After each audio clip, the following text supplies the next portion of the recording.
আসসালামু আলাইকুম এভরিওয়ান। ওয়াসিফস মম কিচেনের পক্ষ থেকে জানাচ্ছি অনেক অনেক শুভেচ্ছা। আশা করছি সবাই ভালো আছেন। আলহামদুলিল্লাহ আমি অনেক ভালো আছি। আজকে আমি আপনাদেরকে একদম সিম্পল ওয়েতে কিভাবে হালিম রান্না করতে হবে মুরগির মাংস দিয়ে সেই প্রসেসটা দেখিয়ে দিচ্ছি। চুলায় একটা হাঁড়ি বসিয়ে আমি দিয়ে দিচ্ছি 3 কাপ পরিমাণ পানি।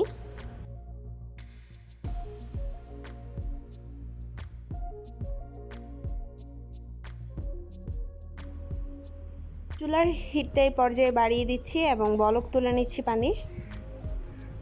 খুব ভালোভাবে পানিটা ফুটে উঠলে আমি অন্য প্রসেসটা করব।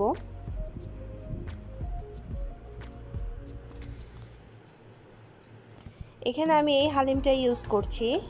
প্রত্যেকটা হালিমের ভিতরে একটা ডালের প্যাকেট এবং একটা মশলার প্যাকেট থাকে। এখন আমি ডালের প্যাকেট থেকে ডালটা সম্পূর্ণ পানিতে দিয়ে একটু নেড়ে চেড়ে নেব।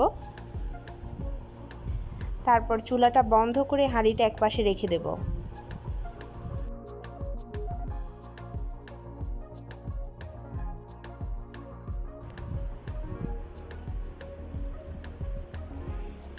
এরপর চুলায় একটা কড়াই বসিয়ে দিয়ে দিচ্ছি সয়াবিন তেল 1/2 কাপ পরিমাণ।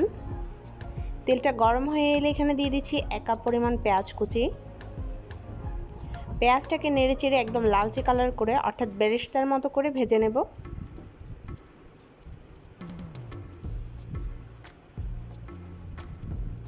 পেঁয়াজ বেরেস্তা বানানোর আরও একটা রেসিপি আমার চ্যানেলে দেওয়া আছে, আপনারা চাইলে দেখে নিতে পারেন।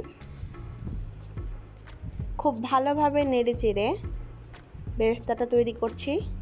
বেরেস্তাটা পারফেক্টলি আর দ্রুত হওয়ার জন্য আমি একটু পানি ছিটিয়ে দিয়েছি। এতে করে খুব তাড়াতাড়ি পেঁয়াজের কালার চলে আসবে। দেখতেই পাচ্ছেন অলরেডি কালার চলে এসেছে। আমি আরও একটু ভেজে নেব। একদম লালচে করে আমি ভেজে ফেলেছি। এখান থেকে কিছুটা পেঁয়াজ বেরেস্তা আমি তুলে রাখছি। এটা হালিম বানানোর পরে ইউজ করব।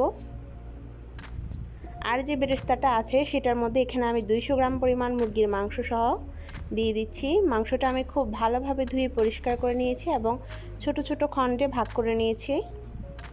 এখানে আমি হাড় সহ মুরগি ইউজ করেছি। দিয়ে দিচ্ছি আদা রসুন বাটা 1 টেবিল চামচ পরিমাণ। আপনারা চাইলে 1 চা চামচ আদা বাটা 1 চা চামচ রসুন বাটা ইউজ করতে পারেন। এবার হালিমের মশলাটা দিয়ে দিচ্ছি। সম্পূর্ণ মশলাটাই আমি দিয়ে দিচ্ছি এখানে। খুব ভালোভাবে নেড়েচেড়ে মিশিয়ে নিচ্ছি। মশলাটা কষিয়ে নেব মাংসের সাথে।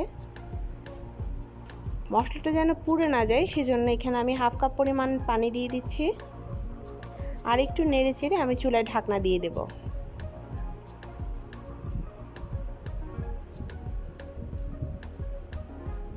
ঢাকনা দিয়ে ঢেকে দিলাম 15 মিনিটের জন্য।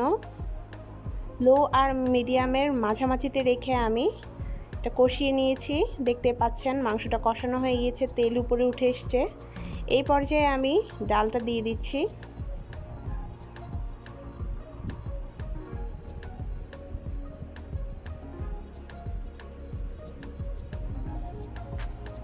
পুরোটা ডাল আমি দিয়ে দিলাম। এবার খুব ভালোভাবে আস্তে আস্তে মিশিয়ে নিতে হবে। এবারের কাজটা শুধু নাড়াচাড়া করার কাজ, অর্থাৎ আপনি এখানে কিছুতেই নাড়াচাড়া বন্ধ করতে পারবেন না। যেহেতু এখানে ডাল দেয়া হয়েছে সেহেতু যদি নাড়াচাড়া বন্ধ করেন তাহলে দেখা যাবে যে নিচে লেগে যাচ্ছে, পুড়ে যাচ্ছে, হালিমের স্বাদটাই নষ্ট হয়ে গেল। আমি এখানে লবণটা চেখে দেখেছি, আমার লবণটা কম হয়েছে। যেহেতু আমি লবণ দিইনি, 1 চা চামচ পরিমাণ লবণ তাই আমি দিয়ে দিলাম। খুব ভালোভাবে নেড়ে চেড়ে মিশিয়ে নিচ্ছি। ডালটা সেদ্ধ হওয়ার জন্য এখানে 2 কাপ পরিমাণ পানি দিয়ে দিচ্ছি। এতে করে ডালটা খুব পারফেক্টলি সেদ্ধ হবে। অনবরত নাড়াচাড়া করতে হবে।